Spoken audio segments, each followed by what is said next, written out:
commissioners. They will let me know as we get through the process if we can do any kind of announcement later on this evening. I apologize for getting to share that earlier. I just want to say that I get a lot of emails from people, and I read an email that struck me today, and I want to read this, and I want the mayor and Steve Fletcher and Jonah Cowgill to hear this email. My husband and I are Twin City natives. We have lived here most of our life. We lived in Sunfish Lake, St. Paul, Plymouth, Maple Grove before moving to Michigan and then Nashville. In retirement, we chose to come home. We chose downtown for the walkability, bikeability, culture, and because we had been there. We were so happy for about 9 months until COVID and social unrest brought an instant, stark, negative change to the livability of our neighborhood. I am very interested in supporting our police and concerned about the direction of safety. I want to love and feel safe in my neighborhood. And I wanted to read that because I think that reflects a lot of how we feel. With that, I'd like to introduce Steve Fletcher, who is our Ward 3 council member. Steve, are you on? There he is. I am. Welcome. Thank you. So hello, everybody, and thank you for participating. I wish we could all be in a room together. It would feel really good to be in a room with this larger group. But given that we can't, we'll try to make the best of it.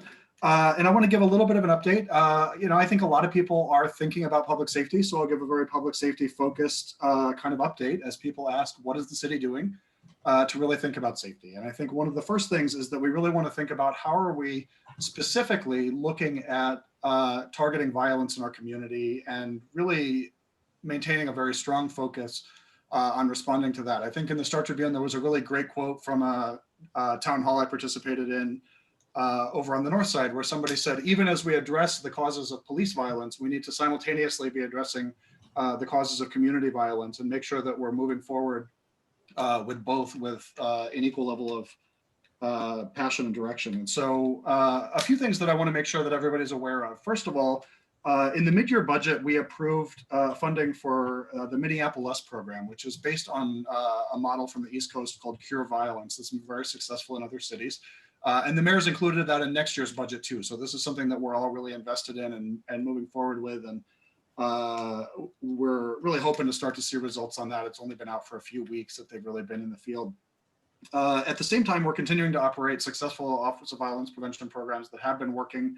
The Next Step program had been disrupted by COVID for a while, but it's back up and running. So now we are visiting people in the hospital when they're at that moment of vulnerability, when they've experienced a crime or been a part of a violent activity, to see if we can intervene and stop the cycle of retaliation. We're really working on the GVI program and thinking about that approach. And for those of you who aren't familiar, the GVI program is really focused on group, it's called the Group Violence Initiative. And it's a focused program that really invests social services and all kinds of approaches to try to get to the people who are most likely to participate in violence and divert them from that path. And as we do that work, the idea is to really throw resources at people, to throw options at people, to throw ways out of the cycle of violence at people, and then also to really back that up with focused, targeted policing so that when we get to the point where somebody's identified themselves as somebody who's not going to take an alternate path, that we have a way to disrupt the cycle of violence. And we know that violence is very targeted and very focused, and it's something that we need to stay focused on ourselves. And so that's kind of the work that's ongoing. And obviously we've got law enforcement speakers on the panel later who will speak more to the law enforcement side of that conversation, but we're all working together on a lot of that.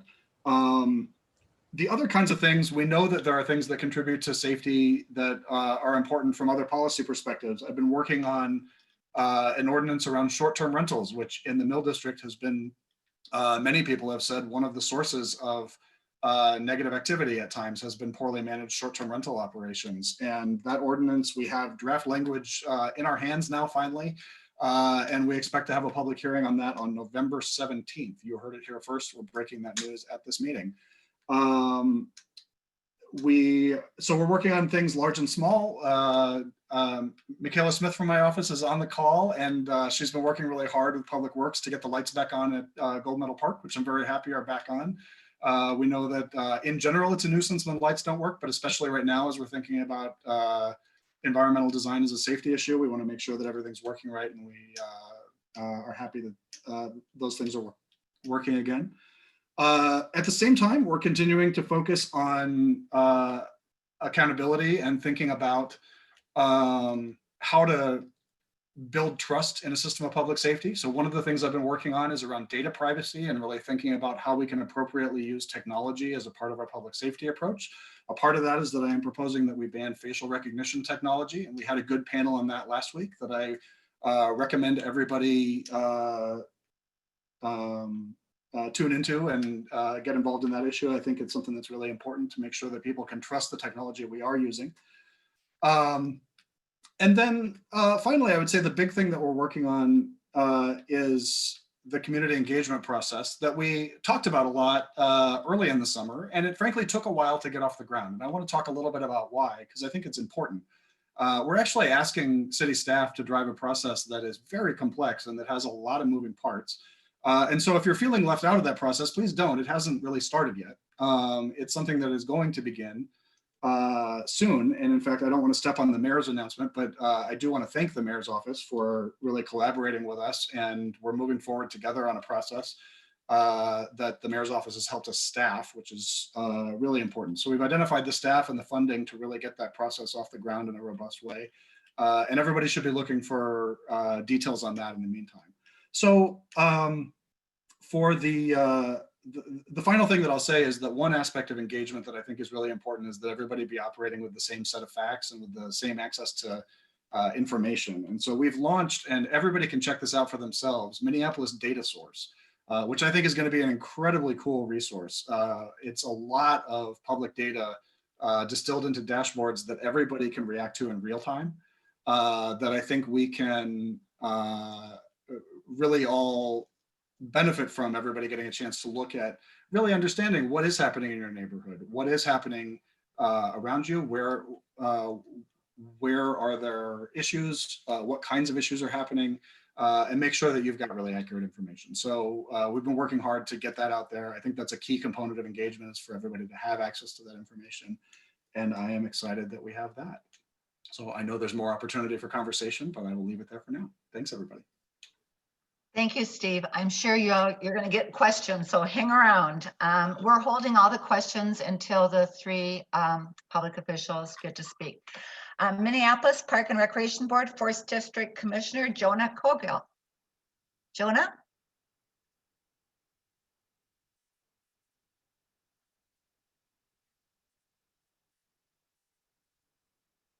Jonah, are you muted?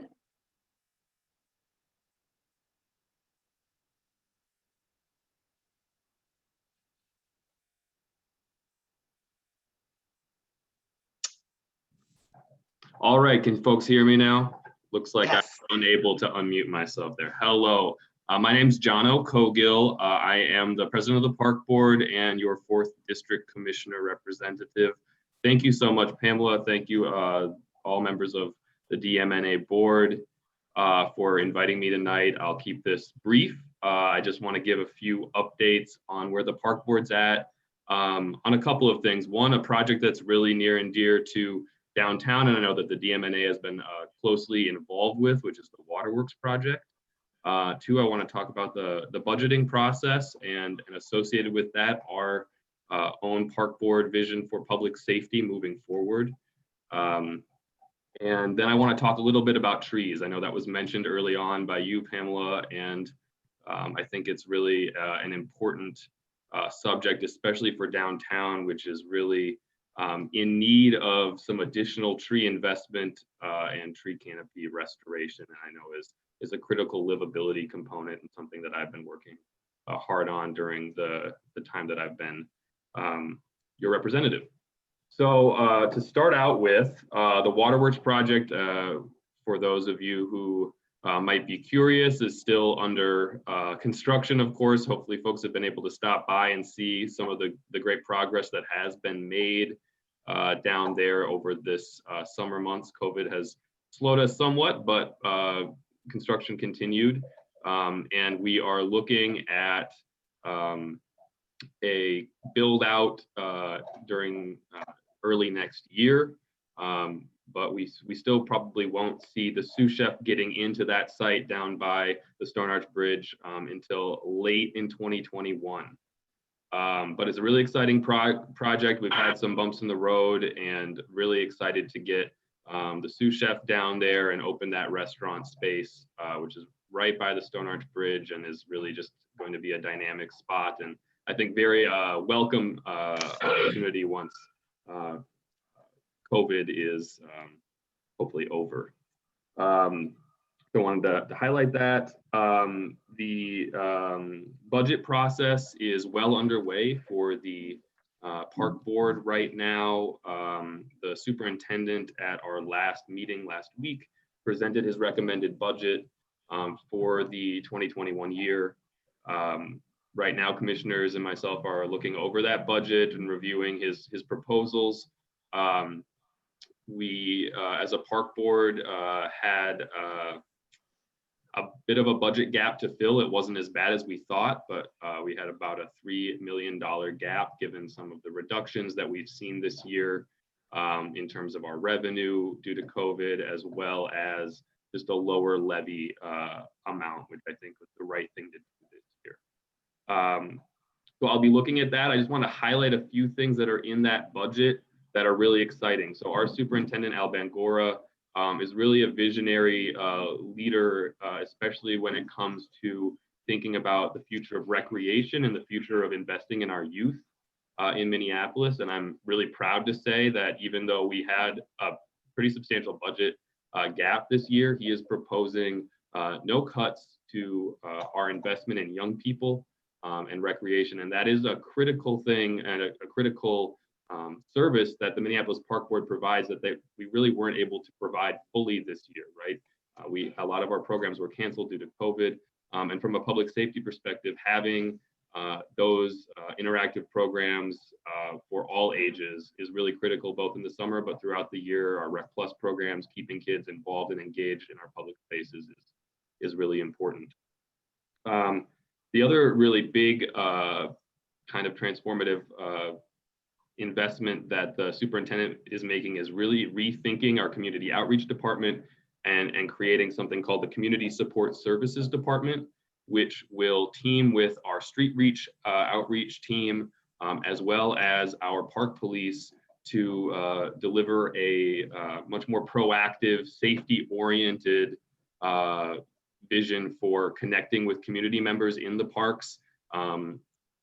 Something that is not exactly the same, but similar to what Councilmember Fletcher mentioned around the Minneapolis program, where we're really wanting to have people be proactive in the community, developing relationships, identifying conflict issues before they fully arise, and helping get people who need it, kids who need it, adults who need it, connected with services before we have to have an intervention with law enforcement. And it's my hope that this kind of investment and really targeted proactive outreach will be a welcome investment across our park system. And I'm very excited about that and looking at how we can even bolster that further. So the board will be going through the budget process here in the coming month.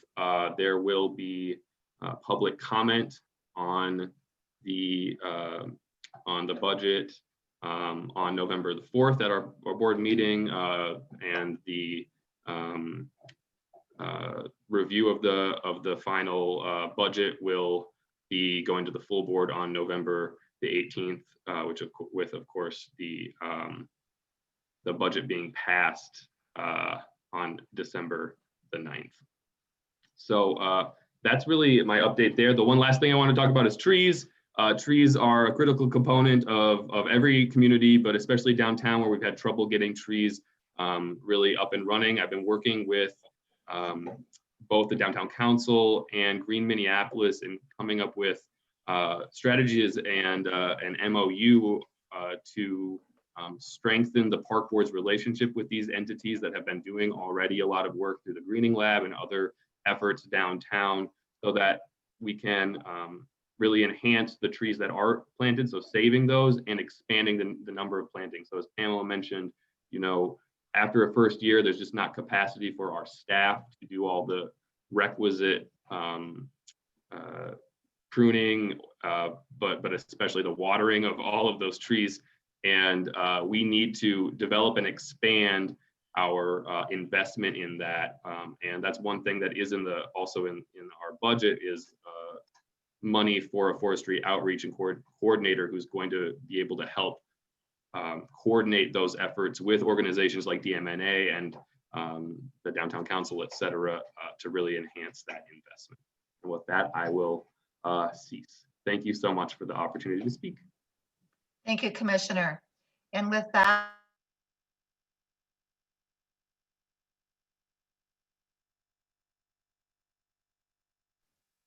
Pam, you muted yourself. Please unmute. I'd like to introduce our mayor, Jacob Fry, who I feel very much like he cut his teeth in Minneapolis on DMNA because he was our rep before Steve Fletcher. So with that, Mayor Fry. Thank you so much, Pam. Yes, I did cut my teeth in many different respects in working with the DMNA, and thank you to all of you who've been willing to step up to potentially be in a director position. Thank you for those that are running right now. I know several of you have been doing this extraordinary work for quite some time. And you know, there's no possible way that any single mayor, any council member can know all of these micro details that each one of you are entrenched in a day-to-day basis. And that's really why this work that the neighborhood associations are doing are so important. You know, and that's on top of the work that you did to get a police substation over at 205 Park. That's on top of the watering of the trees and the homeless outreach that you're doing. That's on top of the money that you're putting into Mill City Farmers Market, which is an unbelievable asset that we have downtown. And you know, I think it was you. I think you Pam said that that you're the voice of downtown. And yes, you know, the DMNA is a voice of downtown. And by the way, I don't care what anybody says. Downtown is a neighborhood. It is a neighborhood of 50,000 strong residents. We need to acknowledge that. We need to respect that. And you know, as far as some of the things that you're asking for, I think they're entirely legitimate. And so I'm really going to focus my comments on safety. That's not to say that safety is all we're working on. We're working on a ton of stuff right now, and we have multiple crises that are sandwiched on top of one another, from a global economic downturn to a global pandemic to the killing of George Floyd and the subsequent unrest. There's a lot that we're dealing with right now, and all in the vein of significant city budget shortfalls. But what I want to focus on right now, town workers and business owners, they deserve to feel safe. Whether you're walking your dog or you're taking your kid to school, or you name it, you deserve to feel safe. And I'm going to be blunt in both what we're seeing, but also what we're doing. On the topic of police, my position has not changed a lick. I believe in deep structural reform and change to the way that our police department operates. We've taken significant steps in that vein, from the overhaul of the use of force policy to enhanced reporting criteria for de-escalation, to safety beyond policing aspects. And we invested $2.5 million, as was mentioned, in the Office of Violence Prevention. And we need police. There are instances that happen in our city, sadly but truly, where you need to be able to call 911 and you need a response from an officer. This is a both-end approach. We need deep structural change, and we need police. And I'm sure many of you have seen the numbers, but we have seen significant attrition over the last several months. And so I'm going to tell you what we're doing to combat that in many forms. First, there are 3 new recruiting classes that are proposed in my proposed budget for 2021. We're going to need those additional recruiting classes to account for some of the attrition that we're seeing. Normally on an annual basis, we can anticipate seeing somewhere around 40 to 45 officers leave for either resignation or retirement. And this year we've seen that number jump to well over 100 at this point, well over 100. And it's in fact going up. So we need those 3 recruiting classes. We need them to be funded and we need them to be passed. Now, to be fair, those 3 new recruiting classes will not come online for some time. You know, it's not like you don't order the officers on Amazon. You have to recruit them, and then you have to train them, and then you have to swear them in, and it does in fact take a process. So there's several things that we are doing right now to account for the attrition that we're seeing, and I'm in communication with our Chief Arredondo, who I am fully behind every single day. One of the things that we're working on right now is we have made a tough but necessary decision to disband several units from within MPD and move them to some of the more traditional work of both 911 response and investigations. And so I'll give you just a couple examples. We've had to get rid of, for now, our community engagement team, and get rid of, for now, the police athletic league, like organizations and units that do extraordinary work that I did not want to have to shift, but it was essential. You know, serious times call for serious measures. And yes, we have diverted those police officers to, again, doing both 911 response as well as investigations. We're also working on mutual aid packages. Now, some of those mutual aid packages you see come into play during times of more serious emergency or crisis. And that's everything from, you know, surrounding suburbs to assistance from Metro Transit and Hennepin County Sheriff deputies to yes, in times of emergency, yes, we do in fact get help from both the National Guard as well as the state troopers. And we have very, very keen plans that are in place right now in preparation for some of these touch points that may and hopefully may not happen. Additionally, we're working on these mutual aid packages to find ways so that we can get the city the additional supports that it needs in the interim before some of the additional classes come online. So, you know, and that's on the policing side. In addition to the policing side, yes, we've got a group violence initiative that we're working on constantly and is being enhanced. We've got the Next Step hospital-based intervention program, which we're working on and is being enhanced. But you know, this is very, very critical work, and none of this happens in a vacuum. You know, all of this is happening on the backdrop of all of these different crises that are taking place right now, and you know, we need to take this work very, very seriously. I hear you entirely. You know, for those that have expressed concerns, I hear you 100%. And the Chief Arredondo and I are doing everything possible in that vein. And I think, you know, the chief is someone who I think we can and should be rallying behind in a really big way. I'm a believer that we've got one of the best, if not the best, police chiefs in the entire country. This is someone who is committed to a different kind of policing. This is someone who's committed to a compassionate response and embedding procedural justice in everything that we do. And it's someone who is committed to keeping our city safe. And so when our chief says that he needs additional resources in one area or another, when our police chief says that we are stretched thin in areas, I listen to him. I believe him as the resident, you know, expert in our city government structure. And I think we all need to be working together. And so, you know, that's where I'm coming at this from. I'd be happy to answer any questions, and I'll just finish just by saying, you know, thank you. You know, I don't think really anybody fairly anticipated these sandwiched crises that we're seeing right now. I mean, in 1 week, early March, I guess it was, late February, early March, you know, we went from having a 100%, you know, of doing a whole lot of affirmative work and going on offense in so many of these different areas to very quickly seeing what was likely going to be a $200 million budget deficit, to really making sure that we need to retain some of these core city services that we are charged with doing with excellence. And so, you know, thank you for working with us through all this. You know, it's a daunting task but I'm a believer that when you work with neighborhood associations, when you work with community hand in hand around these very tough issues, be they homelessness or safety, you get better results. And so thank you for partnering with us, and I'm willing and ready to do anything possible to help. Thank you, Mayor. And yes, I'm going to turn the meeting over to Merv Moorhead, who is going to be the moderator, and I know there will be questions for you.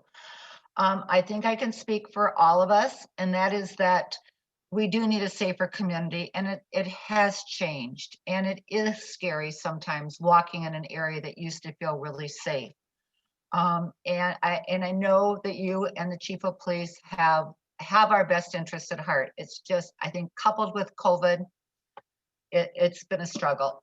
So thank you very much. And with that, Merv Moorhead. Thank you very much for the introduction, Pam. I appreciate it. And I'd also like to thank the over 315 people who've registered for tonight's DMNA meeting. Obviously, it's a meeting of great importance. Tonight's questions come from a combination of those that were submitted during the registration process and also questions created by the DMNA Public Safety Task Force. If we have time, there are also questions that are being entered into the Zoom chat box. We will try to get to them as well. Due to the sheer volume of questions and limited time, I don't believe we'll be able to get to all the questions. However, we will publish the email addresses of our panel in the upcoming DMNA newsletter in order for everyone to reach out and communicate your questions and concerns to them. Before we start the Q&A session, I'd also like to introduce the other panelists that will be joining us this evening. First, we have First Precinct Inspector Billy Peterson. Then we have Metro Transit Captain Brooke Blakey. We also have Minneapolis Parks and Recreation Board Police Chief Jason Ahoto. And finally, we have Downtown Improvement District Safety Zone Collaborative Shane Zahn. So welcome, everyone. Obviously, the tone of tonight's meeting, and quite honestly, the questions that we received, I would say about 90% of all questions pertain to public safety. So it shouldn't be a surprise with the direction that we're going. So my first question is to Mayor Frey. Mayor Frey, what role does MPD play with respect to the overarching public safety strategy within the city of Minneapolis now and into the future? And then how would that be impacted by the charter amendment and potentially a change to the reporting structure within the charter amendment? Thank you so much for the question. So the Minneapolis Police Department is in charge of law enforcement. Crime, as has been mentioned a thousand times, it stems from a number of different causes. In some cases, that's lack of housing. In some cases, it's a lack of a job. There are deep-seated issues that cause crime, and crime still needs to be enforced. And that's the arm in which our police department is charged on. I think I've been very clear with this. I'm not for ending or abolishing the police department. I never have been. I do believe that there needs to be deep structural change to how it operates. And that's everything from an overhaul to the use of force policy to shifting how the mandatory arbitration works at the state level so that we can get bad officers out of the department and have the chief and my terminations stick and bring good officers into the department. And as far as the charter amendment goes, my position has always been against it.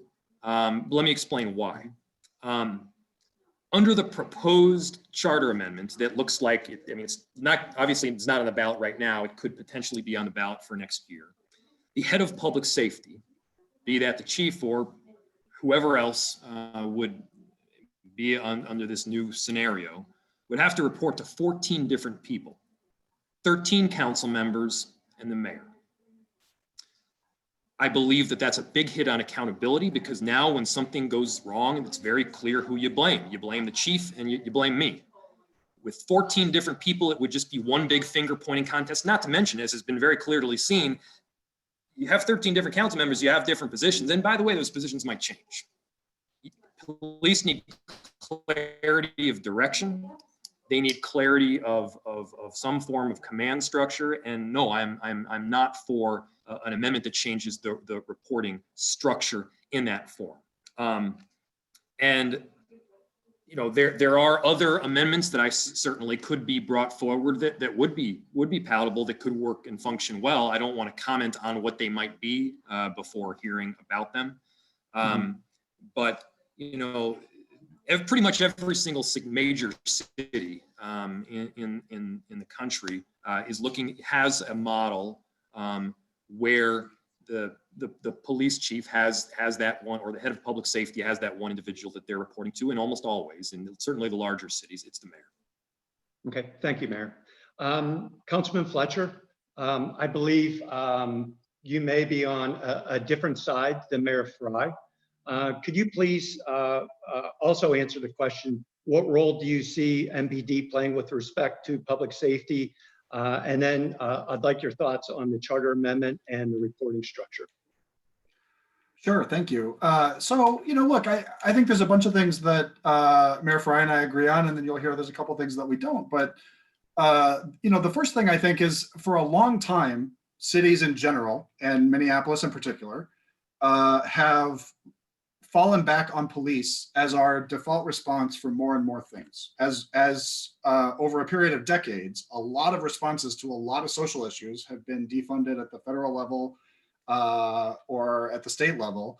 More and more, we turn to police to respond to everything from homelessness to mental illness to all kinds of issues that we frankly ought to be trying to resolve other ways. And so I think that the role right now, if we're really going to describe what MPD is actually called on to do, and what we have to take responsibility for us calling on them to do, is like general problem solvers in the city, especially after about 6 p.m. Because we don't have a lot of departments that are actually really functioning, you know, after hours. And so I think we all have to take responsibility for that.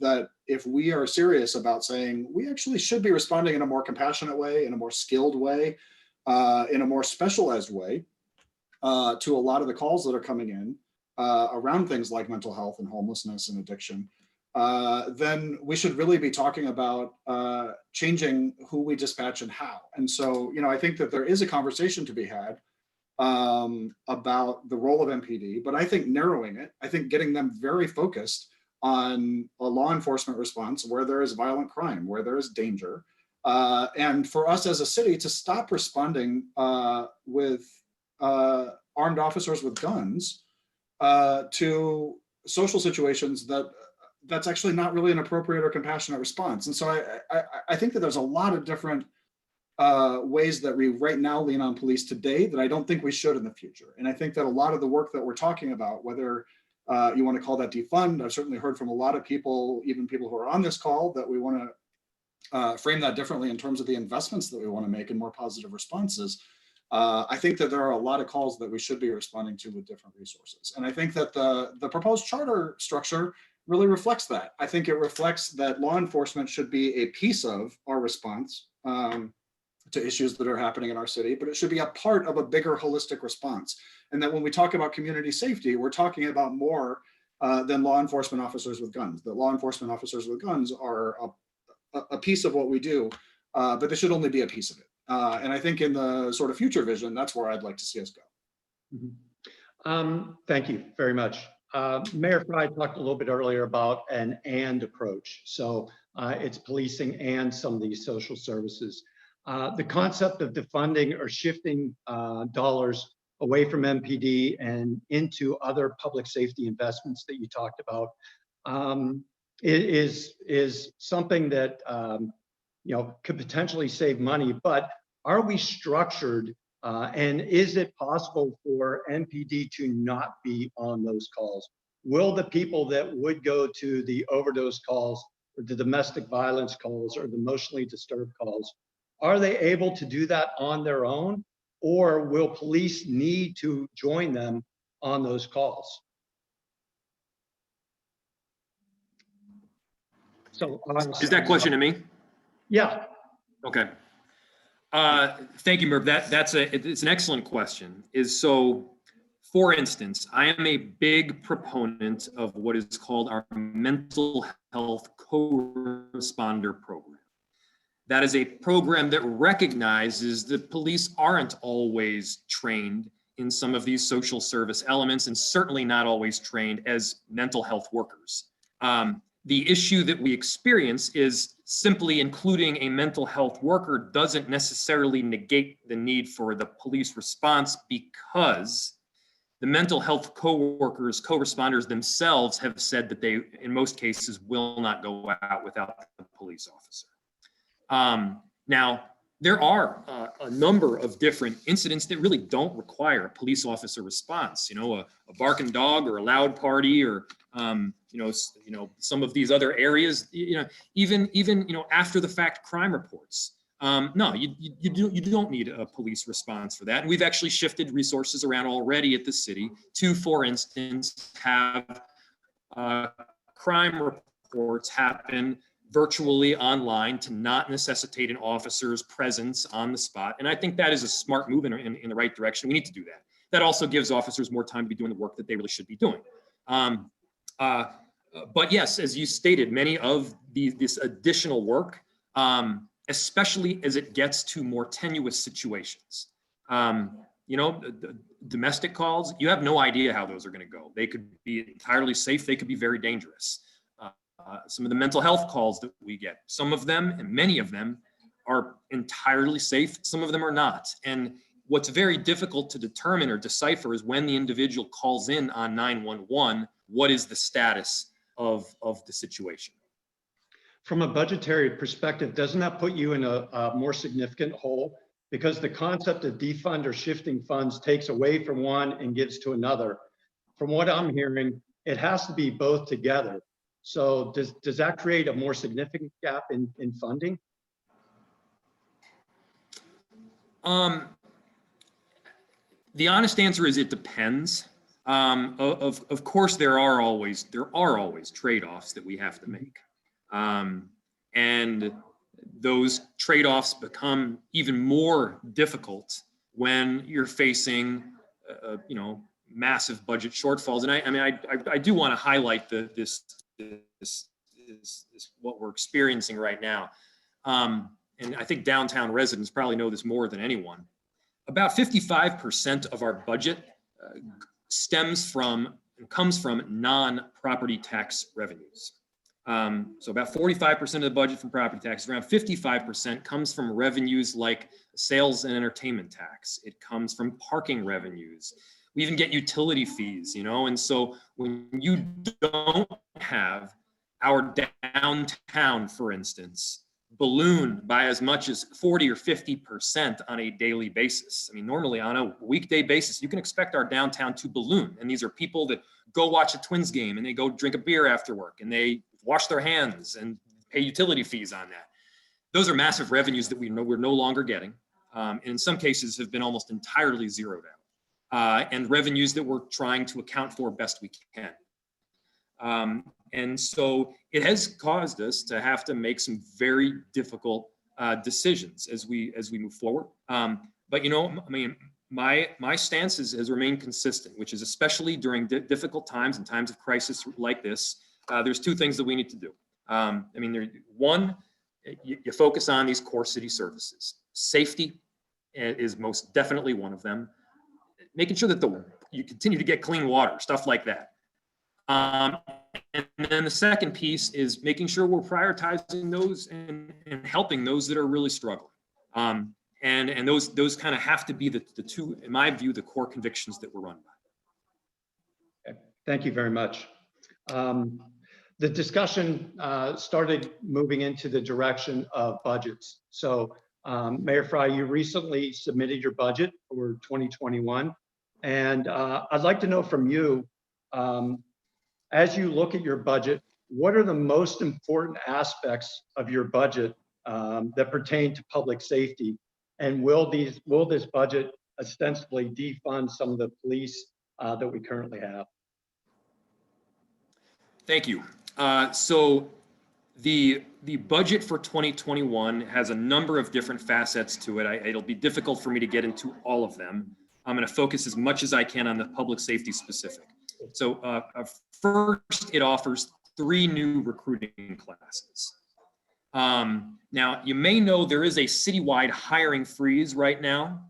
Exceptions can be made to that hiring freeze, and included in those exceptions, I would advocate that among those exceptions are the 3 recruiting classes of officers that would come in, so we can guard against some of the attrition that we're seeing.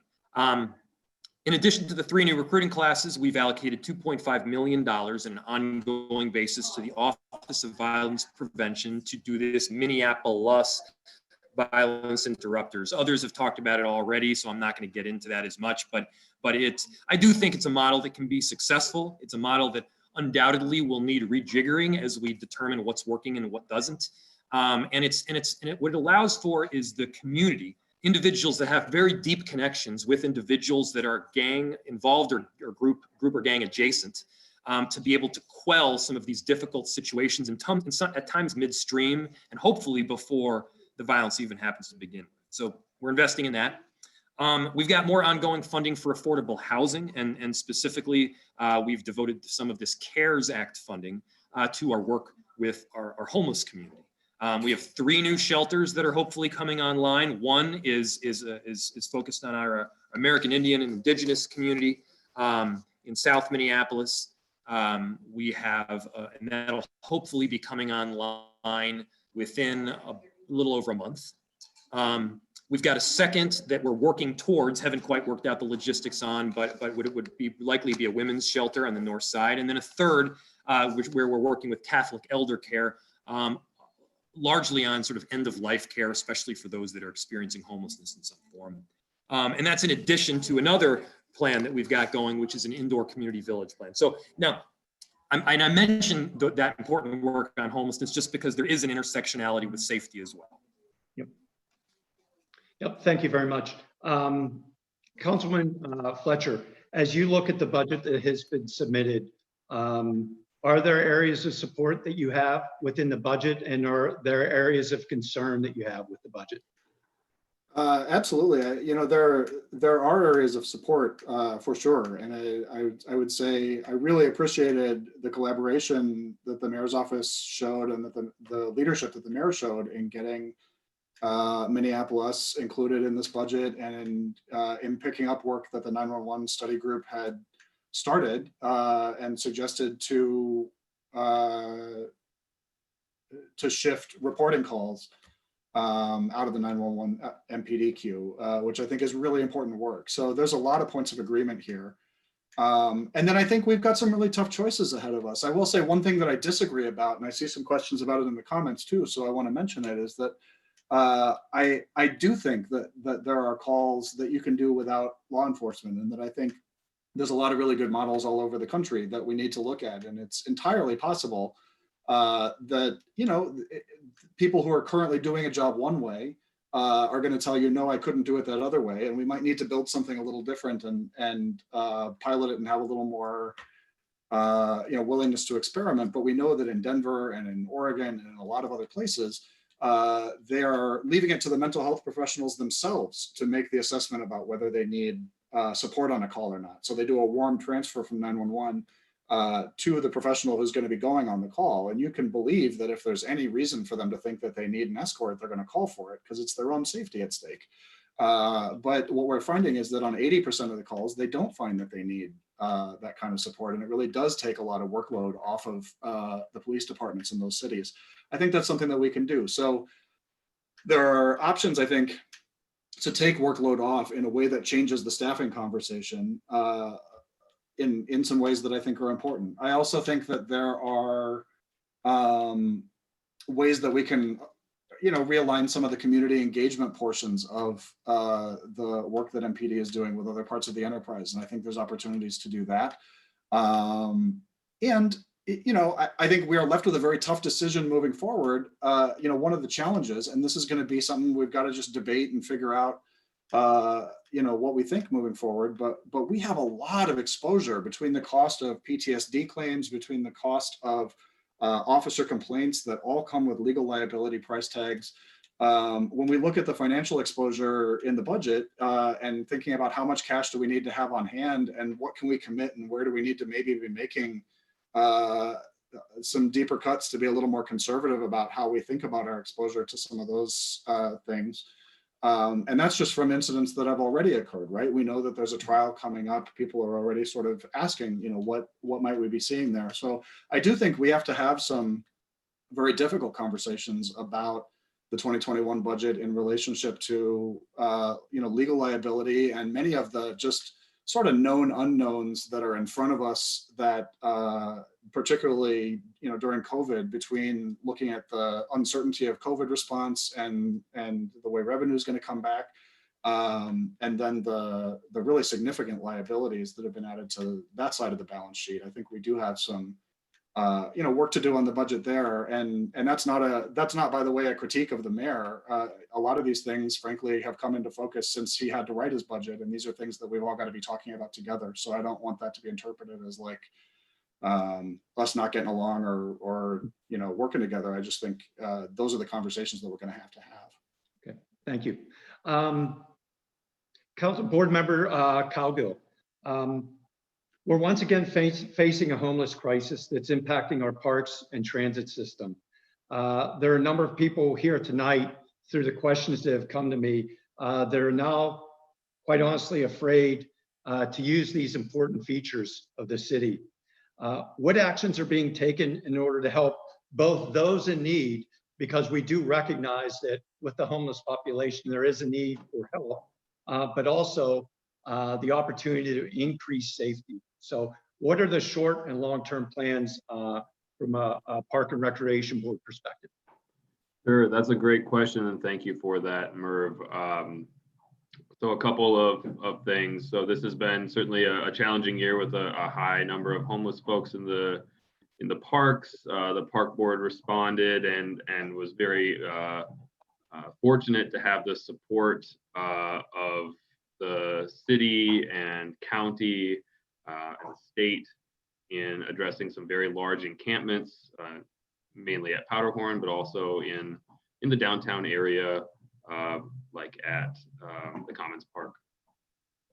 As the mayor mentioned, there are a lot of really important and impactful investments that are coming online now in terms of the shelters. There's also the tiny home project, which is really innovative and frankly happening very quickly at a quick pace. And I believe we've been successful not just in the city, but the area, the larger metro area, and housing about 1,300 folks this summer.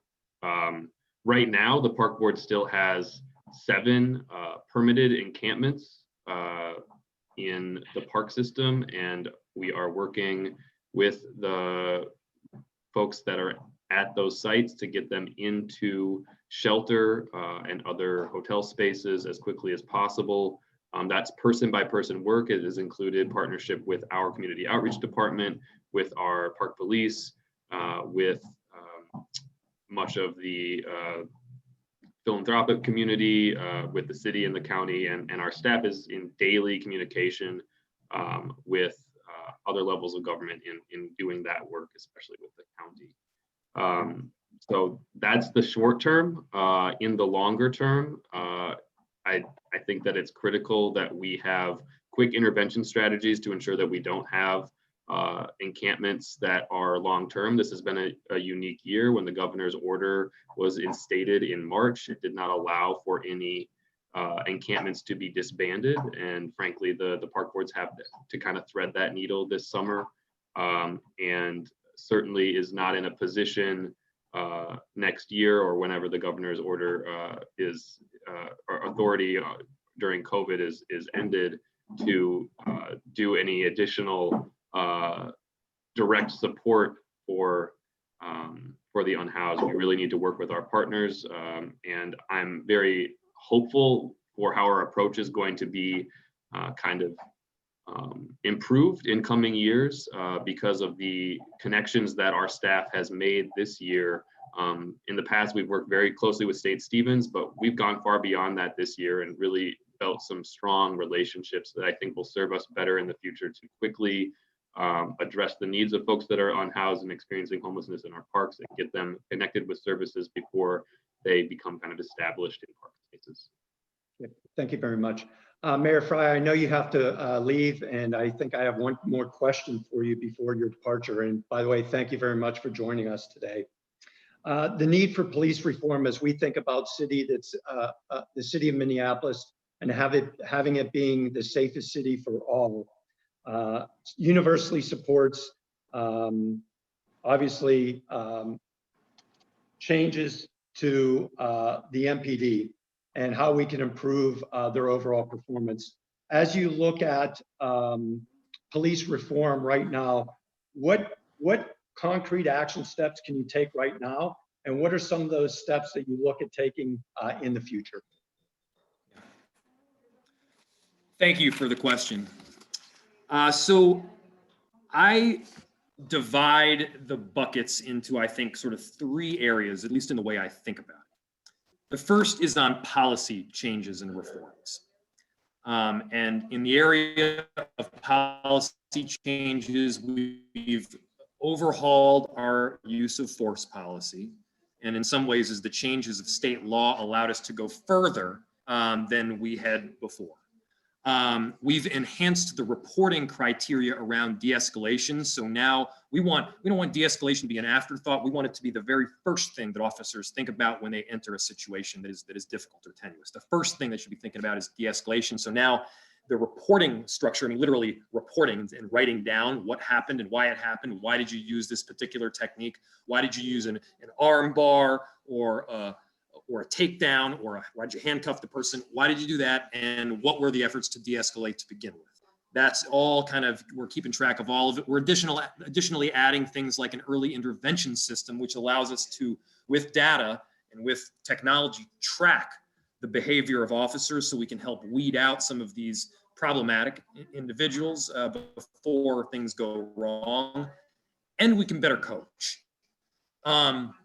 So that's one area, that's policy, and there's 4 or 5 other things we could talk about there. The second area is safety beyond policing, which I am a proponent of. These are aspects when we do have the ability to respond using some other mechanism. And whether that's a regular services employee or a social worker or whatever, I mean, we've already discussed this quite a bit, but that's the second area. The third one, which we need to be really focusing on, is, and I mentioned this briefly, is arbitration. If you believe that we need a culture shift in the way that our department operates, to a certain extent, culture is about personnel. It's about people. It's about being able to get the right people in and the wrong people out. And right now, when Chief Arredondo or I terminate or discipline an officer, about 50% of the time, that decision is overturned by a mandatory arbitration process at the state level that brings that individual right back to the department from which they came, 50% of the time. And the police, and our police chief has been very clear that there is nothing more debilitating to making that necessary change than having your termination decisions overturned as consistently as they are. And that goes into the thought process when you want to make these necessary disciplinary and decisions. So yeah, I'm a both end person. I believe we need deep structural change. There are several areas where it needs to take place. I think we need a culture shift in the way our department operates. And I support our police chief Arredondo, and I believe that we need police officers in our city. That is my position. And I'm going to have to get going now. So if it's all right, if I just thank everyone once again. This I think was a really, really impressively productive discussion here. I want to thank you for all the work that it did to set up these forums, which, by the way, is exponentially more work when it requires some form of technology like this. And so thank you for that. And for everyone on the call, this is right now is really a big time to unite. I don't know. Hopefully we'll get even more of a little bit of momentum here following the election. And it's the time to unite. It's time to come together. It's a time to really tackle some of these issues, be they safety or economic inclusion or homelessness head on. We're a committed partner, and I really appreciate the DMNA and all their efforts. So thank you so much. I got to get off to make a call and change a diaper here. Have a good one. Thank you. Thank you. Appreciate your time. The next question will go to Billy Peterson, and it could also include Jason and Brooke. And it quite honestly is good news. We've had an issue with hot rodding in the city and beyond, which is not only dangerous, but it sort of symbolizes to a great degree a sense of lawlessness that's in the city. There have been 2 focused actions that have been very much welcome and quite honestly have been very effective. Inspector Peterson, could you outline how this strategy to address the hot rodding issue came about? Can you talk a little bit about the results? And then secondarily, how can this strategy be leveraged against other issues that we're seeing in the city? Absolutely. Good evening, everyone. Thank you for having me. I appreciate the opportunity to be here. And the hot rodding has been a huge issue this summer in particular. It got to a point where it became very bold and in your face. A lot of it was going on in the downtown area in various locations right outside our precinct doors in the North Loop, over in Mill City, a lot of congregating over by the Stone Arch Bridge and surface lots and stuff. And it's also been an issue throughout the metro area.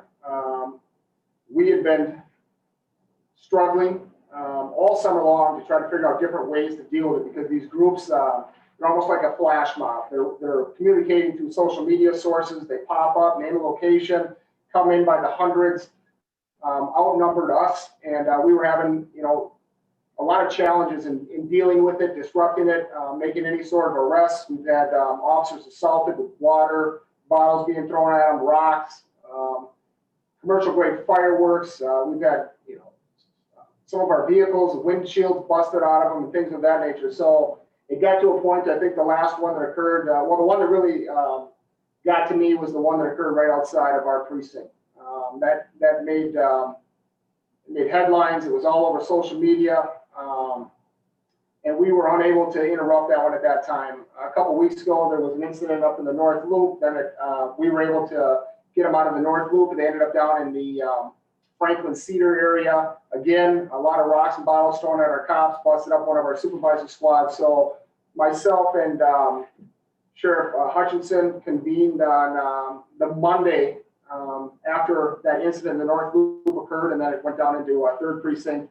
And a lot of other agencies jumped on board to try to use our combined personnel to be able to deal with this issue, to let people know that it's unacceptable behavior. It's extremely dangerous. It looks terrible. It's a matter of time, in my opinion, before one of those cars careens out of control and somebody is severely injured or killed. So fortunately, I have a great working relationship with the sheriff, the state patrol, Transit PD, Chief Rizal. I know Captain Brooke Blakey's on here, Brooklyn Park PD, and others came together, and we started to organize some details. So over the past 2 weekends, we ran them on Friday and Saturday nights the past 2 weekends. And we've had some great results. Combined for the 2 weekends, which is 4 days total, Friday and Saturday, and then another Friday and Saturday, we made roughly 163 traffic stops, issued 56 citations, made 31 bookings, and those were offenses such as weapons arrest, PC auto theft, and child endangerment. There's actually one car, and we've seen this on numerous occasions, where they have very young children, ages 3 to 5, 6 years old. This particular vehicle had a 6-year-old in it and was hot rodding around. So it was a child endangerment arrest. We recovered 16 guns over the course of those 2 weekends. In fact, just this past Friday night, 9 were recovered in a single night as part of these details. 2 DWI arrests. We recovered 1 stolen vehicle. There was 4 fleas that occurred out of these details. These folks are they're emboldened. They're not stopping. It's not like it used to be where you'd send in a couple of cars and say, okay, folks, this is enough, break it up. They turn on us and overwhelm us. But we've had enough personnel these past 2 weekends to deal with these much more effectively. We also had 4 misdemeanor arrests and then towed a number of vehicles. So I'm sure some of you have seen or heard about, those numbers. Some of it's been reported on the news and otherwise, but that's kind of how we've come together to deal with it. Right now, Minneapolis Police Department is extremely challenged. We're shorthanded. There's no ifs, ands, or buts about it. The mayor touched on well over 100, and when he says well over 100, it's well over 100 officers that we're down. We're asking the same cops day after day, night after night to come in and work details. I've seen comments about go out on Nicollet Mall and look at all the cops that are out there. Every one of those cops that I'm putting out there is because I have the support of the chief, and we're putting them out there on overtime. You're seeing people on bikes, on horses, and every resource that we can muster. But again, those are the same police officers working extremely long hours to try to get the coverage that you're seeing out there and people are making comment on. So those are some of the numbers and successes that we've had in dealing with the hot water activity, and we're going to continue to focus in on it. Okay, thank you very much. Sort of a next question, and this goes back to the earlier conversation about whether police are a reactive force or a proactive force. Chief Arredondo stated recently that due to budget constraints and a loss of sworn officers, that the MPD is now a one-dimensional organization. Can you talk to me a little bit about what one-dimensional means and what you cannot do because of the budget constraints? Absolutely. You know, the chief has been very clear that our current numbers are extremely low. And what happens is when you get down to what the chief describes as the core functions, right? When someone calls 911, we have to have somebody that's in a uniform to hopefully respond in a very short time to those calls for service for 911. So there's been a drastic restructuring of the police department because of the losses.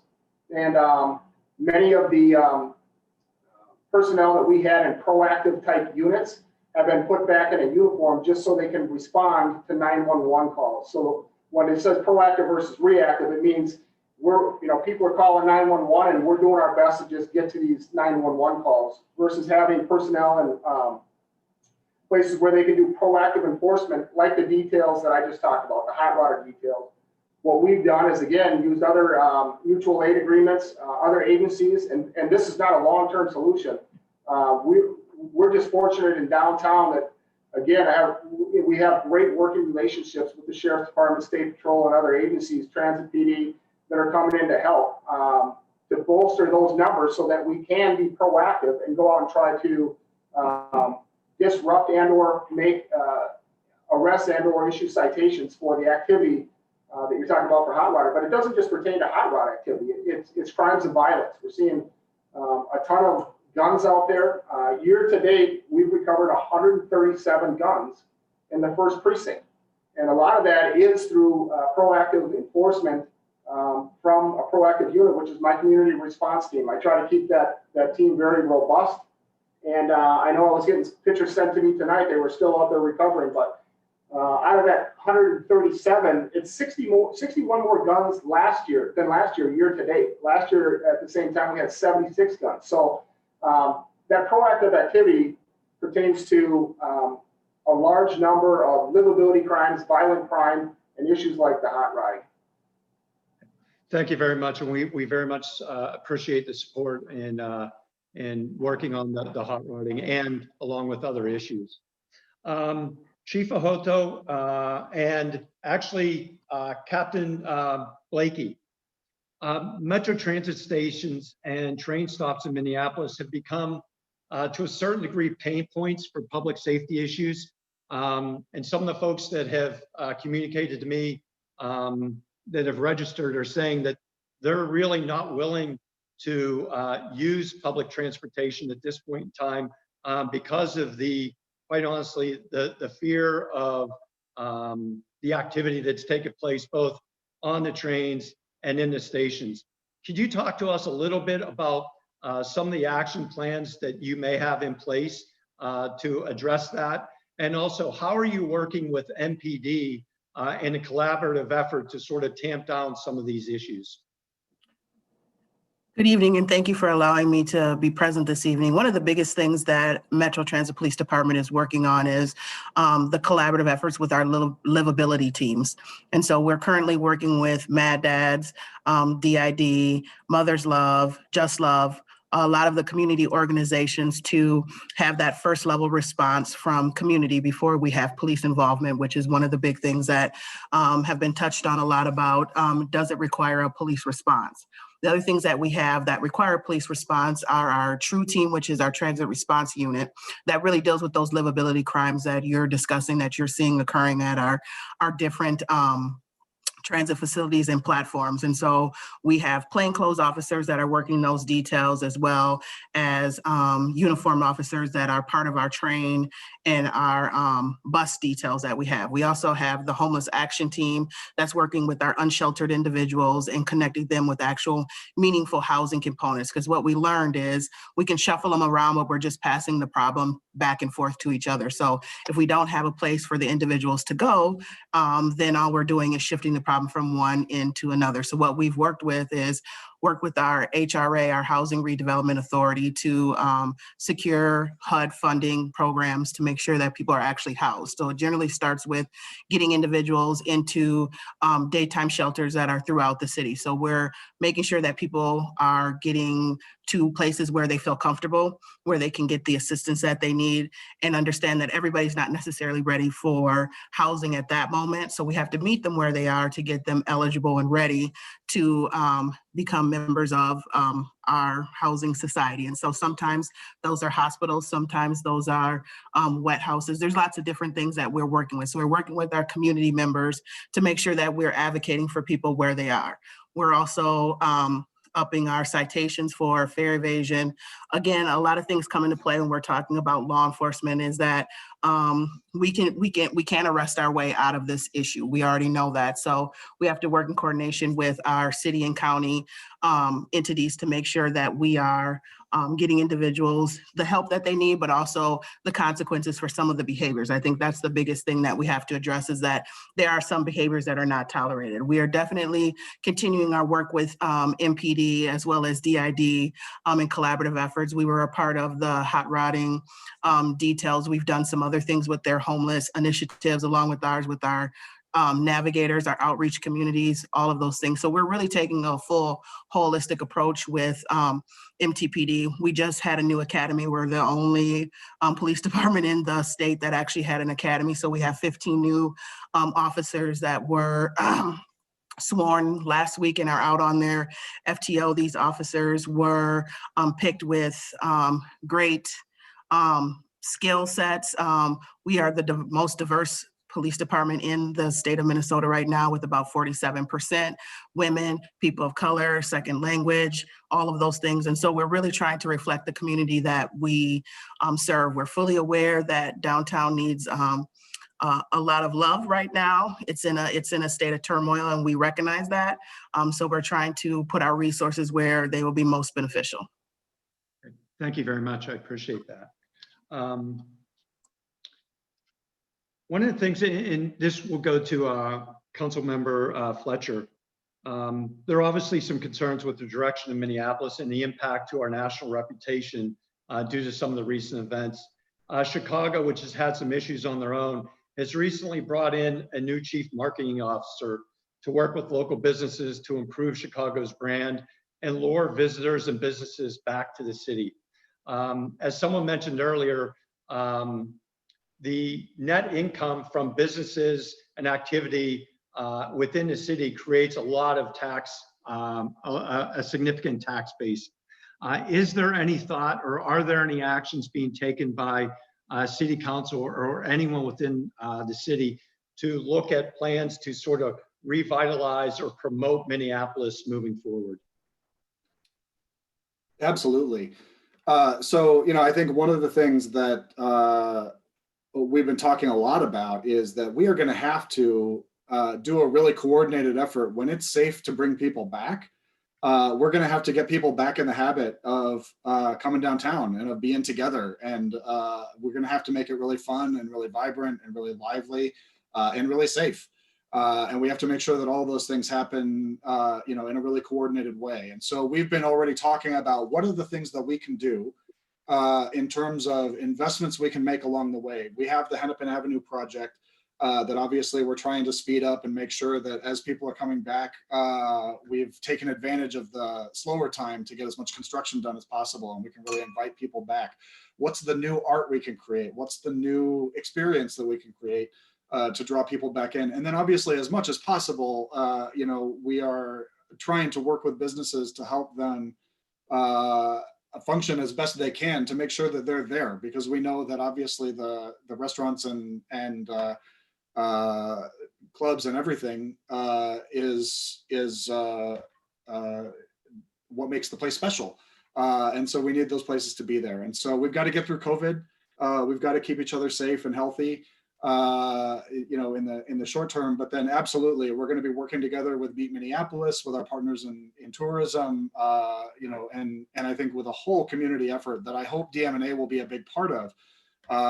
Think of this like the Super Bowl. We know how to throw a party, right? We know how to get people out as ambassadors and welcome everybody and really make an event and a spectacle out of our downtown. And we're going to need to do that together.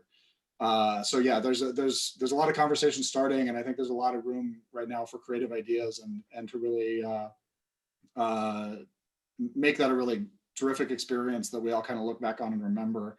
When we get to a place that the pandemic allows. Okay, thank you. I'm looking at a couple of the chats that are coming through, and one of the things that's standing out in some of the chats is we've got a longer term issue that we need to resolve, and then a short term issue that we need to resolve. And we need to disrupt sort of the violence and all the activity that's taking place now. So I'm not going to direct this question to anyone in particular. What I would say is, there was a group called Operation Safety Now that has come up with some sort of proposal about transparency, bringing a large group together in order to collaborate on solutions, and really being out front with the city and saying, here's exactly what we're doing. Is that concept being worked on? And if so, what type of progress are we making in that area so people can feel safe now? It's sort of like,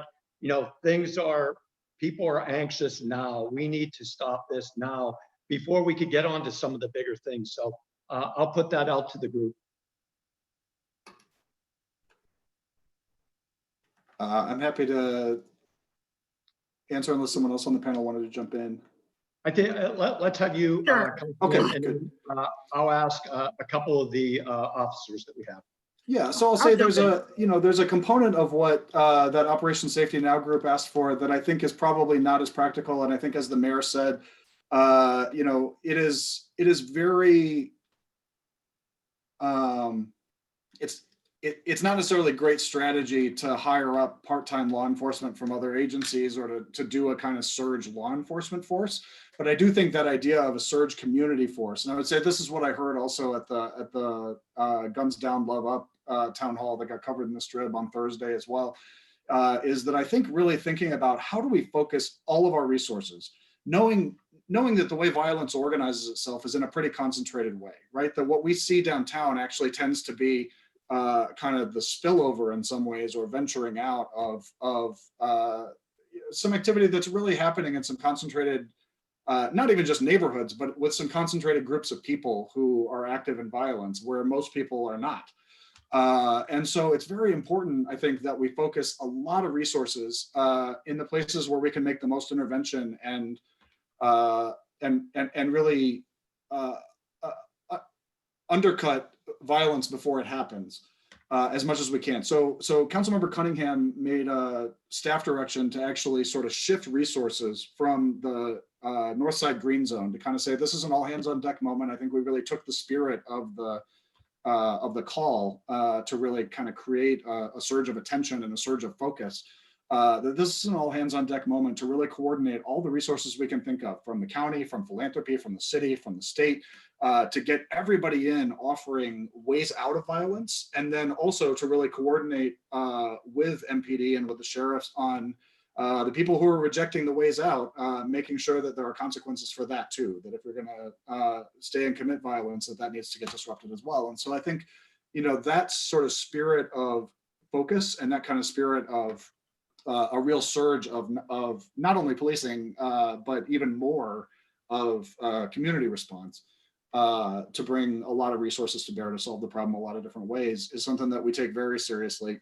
I would encourage everybody to go back and watch, we got a presentation from Professor David Kennedy from John Jay College, who's someone who's advised Chief Arredondo frequently, and who I know Chief Arredondo really has said that he's supportive of the direction he's recommending, who's got a really sharp analysis about how this works and how it has worked to intervene in violence in other places. And, everybody can go watch that on YouTube now. And I put it in my newsletter if you're not all signed up for that. And I think that's a really valuable sort of first step in transparency for us to not just share. So we're sharing the data, we're sharing the analysis from some of the thought leaders in the field of violence prevention who are really putting ideas forward, and then making proactive resource allocations to put those plans into action.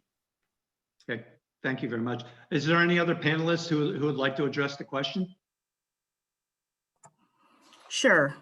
As a John Jay graduate myself as well, wonderful school. I'll put my point out for that. I think it's really important as we discuss how we have transparency and connectiveness, that the collaboration really does start with meeting people where they're at and what the downtown people need. And there's multiple individuals. And so we have to take into account what each person needs. There are people who need to feel safe when they go to the store. There are people who need housing. There are people who need lots of different things. And so I think when we talk about a law enforcement perspective, we have to understand that there's consequences and that there are some things that laws are being broken, and the laws that are being broken need to be addressed. But we also need to address when that happens, and we need to include more than just the police cannot fix it all. We have to include our county attorneys, our city attorneys, our legislative personnel, all of those things to make it all work. Because I know that right now we're all having these discussions about what the police can do.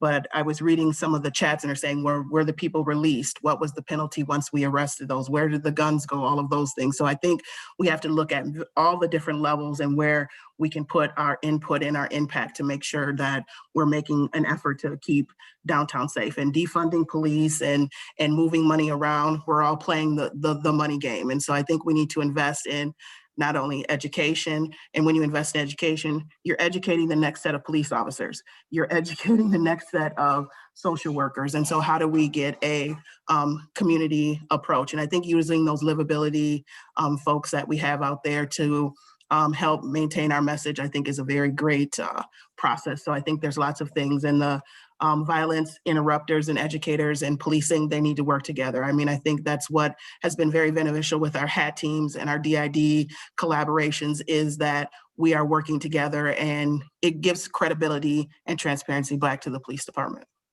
Thank you very much, Captain Blakey. This question is for Police Chief Ahoto.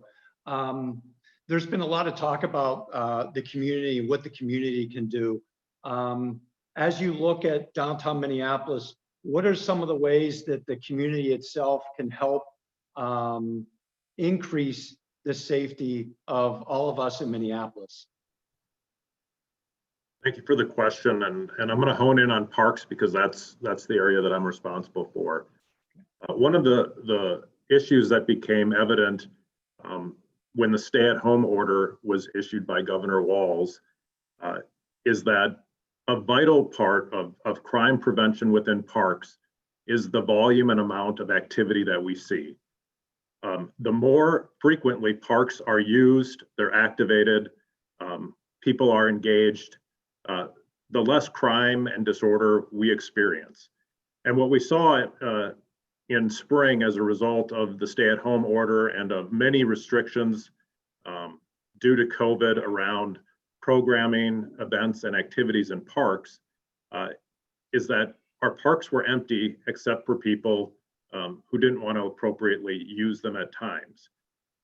What we did is we had a dedicated effort and campaign to get people out of their homes and to use our parks in a way that was consistent with COVID for walking and exercising. You saw parts of West River Parkway closed over much of the spring and summer to allow for social distancing. But I would say, especially in public space, the more activated those public spaces are, the safer in general. Are there any actions that people should be taking if they're seeing activities that may be illegal or may be concerning?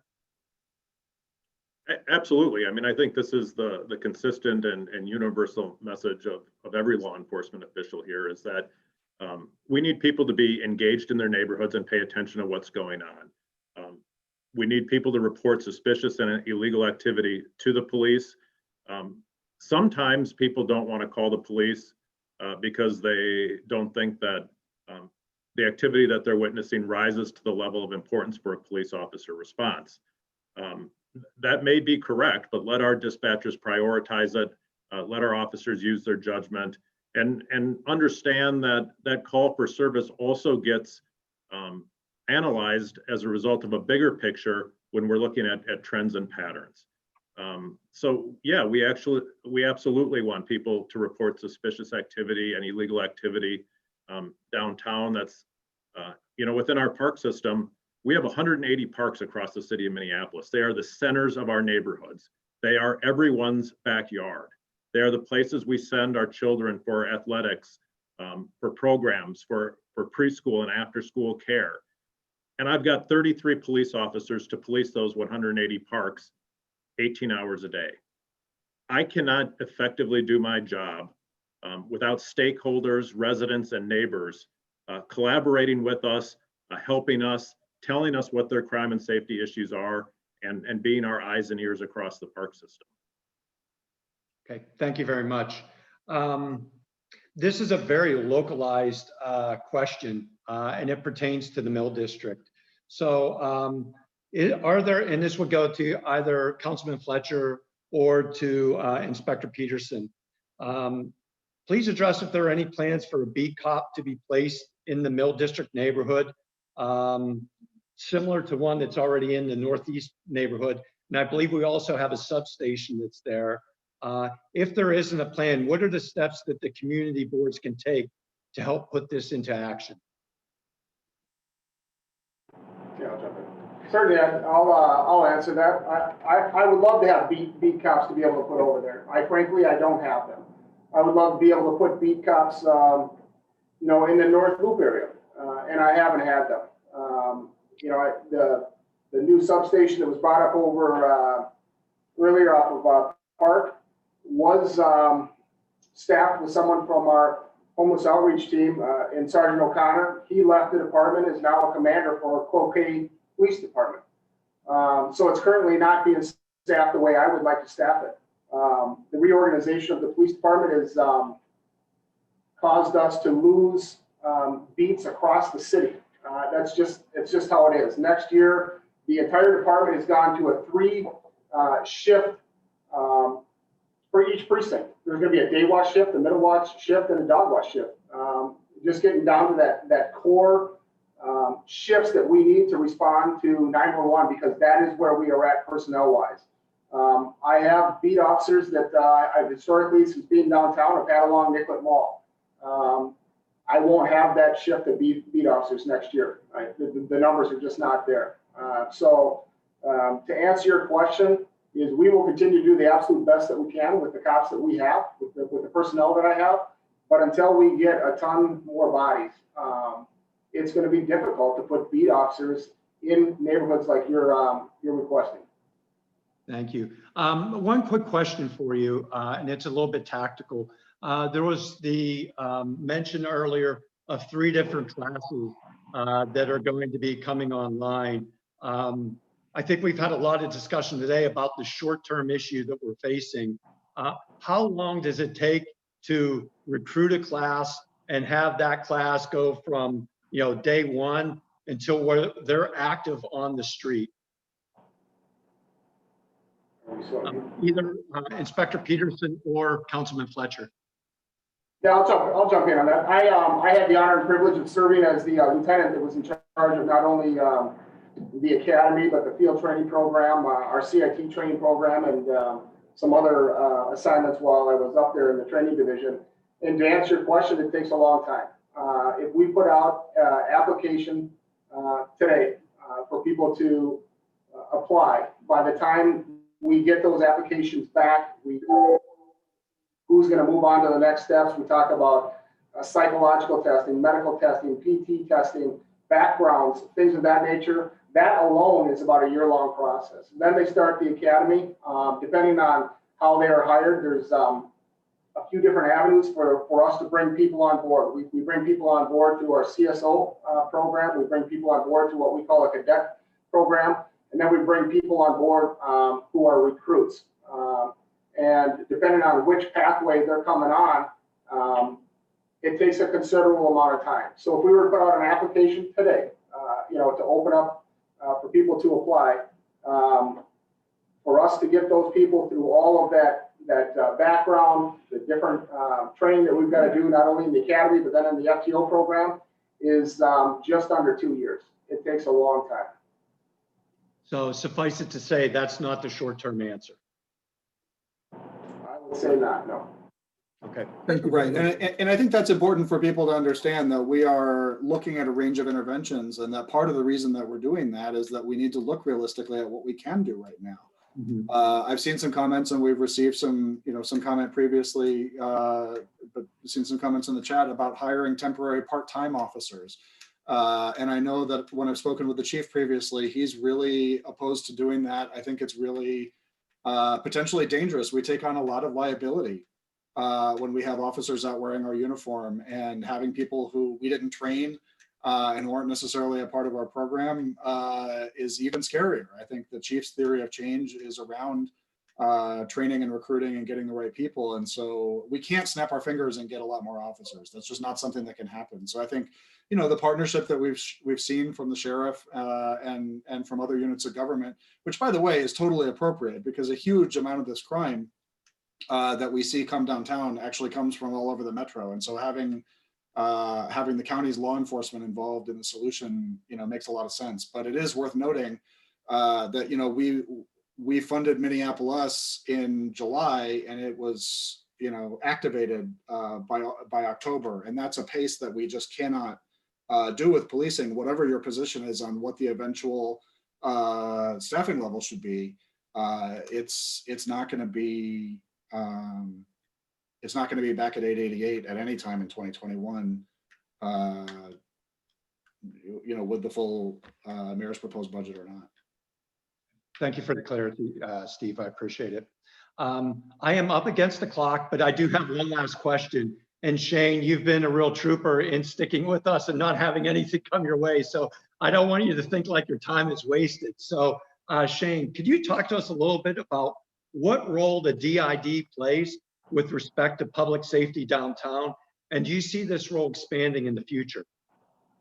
I thought I was going to get off easy today. So, you know what? DID wants to be a part of the solution, but not the solution, if that makes sense. And it's time to, I think, not de-invest, but reinvest in public safety. And DID is here with our ambassador program. If you walk downtown, you'll see them in the bright yellow polos. Unfortunately, we have put our winter gear on already, much too early in the season to be coating up in the bright blue jackets.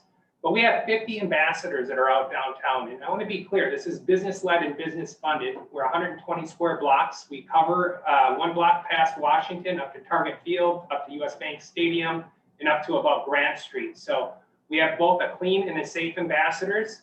Probably big hidden secret is we're out there during COVID. We had to make a hard decision with many cities not having ambassadors out. We're out there Monday through Saturday, 6 a.m. to 8 p.m. We're out there Sunday, 6 a.m. to 6 p.m. We also do an escort. So if you're downtown and you don't feel safe, our ambassadors will do an escort for you. So feel free to call our Safety Communications Center and schedule an escort if you feel uncomfortable. We've also doubled down on outreach. As Captain Blakey talked about, we've contracted Mad Dad's Outreach Interrupters this year with partnership with Metro Transit covering an evening shift downtown.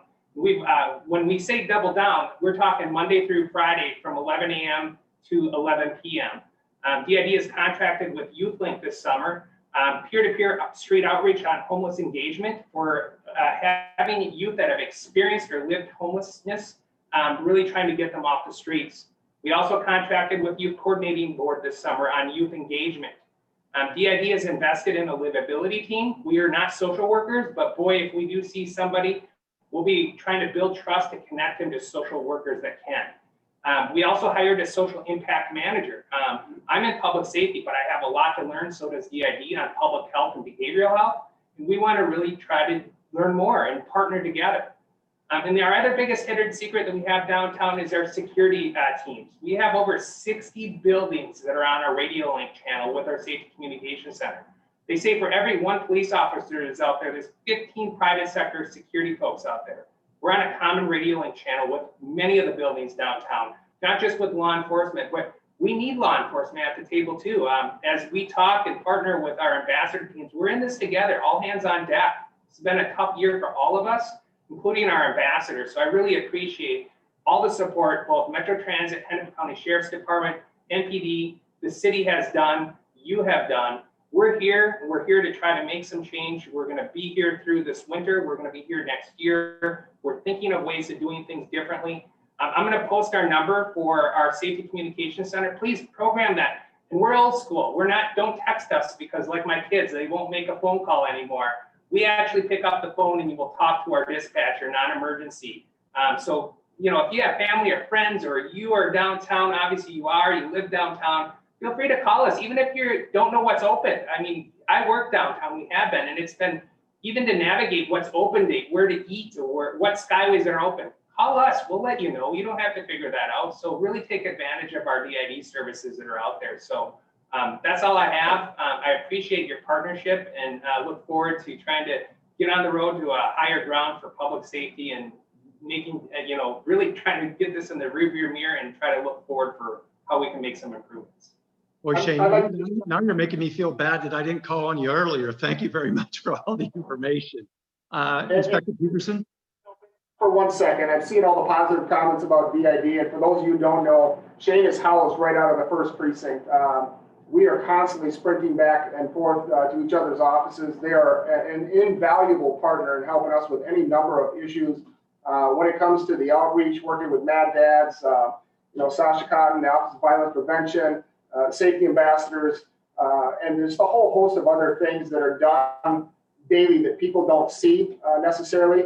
But Shane does an incredible job, as does everybody that he works with the DID, and we certainly couldn't do it without him. So thank you.